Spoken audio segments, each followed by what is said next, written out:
ready for the start of the 800 meters. And I think maybe in this country we sometimes take our great champions for granted. But his world record in this event of 1 minute 41.73, set 5 years ago, is one of the greatest world records of all. And only one other man, the Olympic champion Joachim Cruz, has ever broken 1:42. And the 800 meters record, remember, one of the toughest in the sport. So Coe goes to the line as the all-time greatest over this event, but also in the field, number 4 on the all-time list there, Johnny Gray, is in the race with him. Gray it was who beat Coe by a couple of meters in Stockholm. There he is, wearing number 6, in the time of 1:43.85, the fastest in the world in 1986.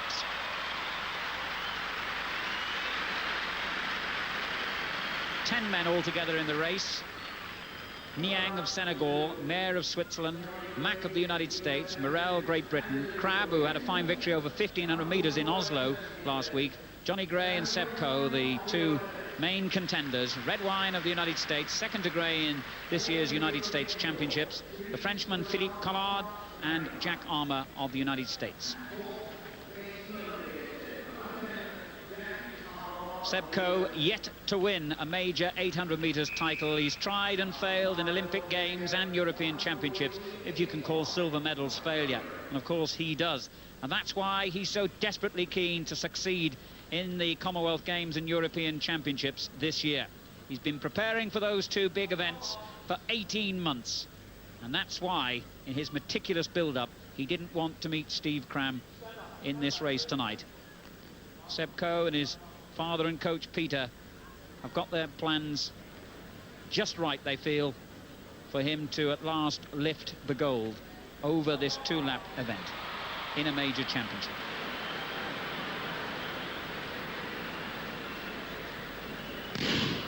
But first, he's got to defend an unbeaten record here at Crystal Palace, which stretches back over 10 years in the 800 meters. An astonishing statistic, really. And Seb Coe keeping a very careful eye on Johnny Gray, the tall American who has looked so much stronger than him when they met at Stockholm. David Mack of the United States, their former number 1 over 800 meters, has gone out in front, watched very closely by Coe in second place. And Gray, tall figure, all in white, just moving wide of the group at the moment towards the rear of the field. And it's a fairly healthy pace that's been set by David Mack. Niang of Senegal in third place behind Coe at the moment, and Gray still to show. 51-second first lap, so it's very quick. And Gray, the tall, loafing stride of the American, who feels that he's not in the kind of form that he was in Stockholm when he beat Coe, still trying to make some headway towards the rear of the field. And there he is, coming very wide indeed, and Coe glances over his shoulder and sees him. Philippe Collard, the Frenchman, number 9 there, just behind the world record holder, as Gray moves through into third place. So Coe leads. Gray moving through now and has Coe in his sights.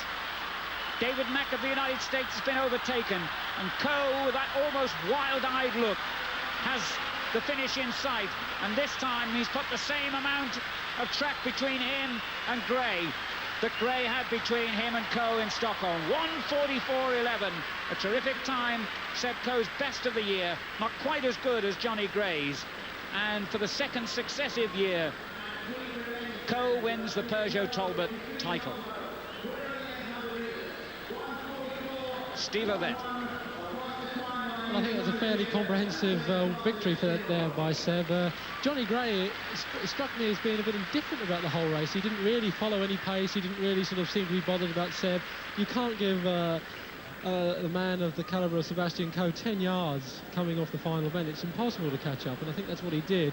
If it's true that he thinks that his form is suffering, then it was quite evident in that type of race. But it's good to see Seb actually control the race, which he did there. He looked back, saw that he had about 6 or 7 yards, kept the rhythm going all the way to the line, and as you see, the other runners really are struggling, and I think the race was almost a foregone conclusion almost away from the bell, really. Seb kept that lead and kept it pushing all the way through. Good performance.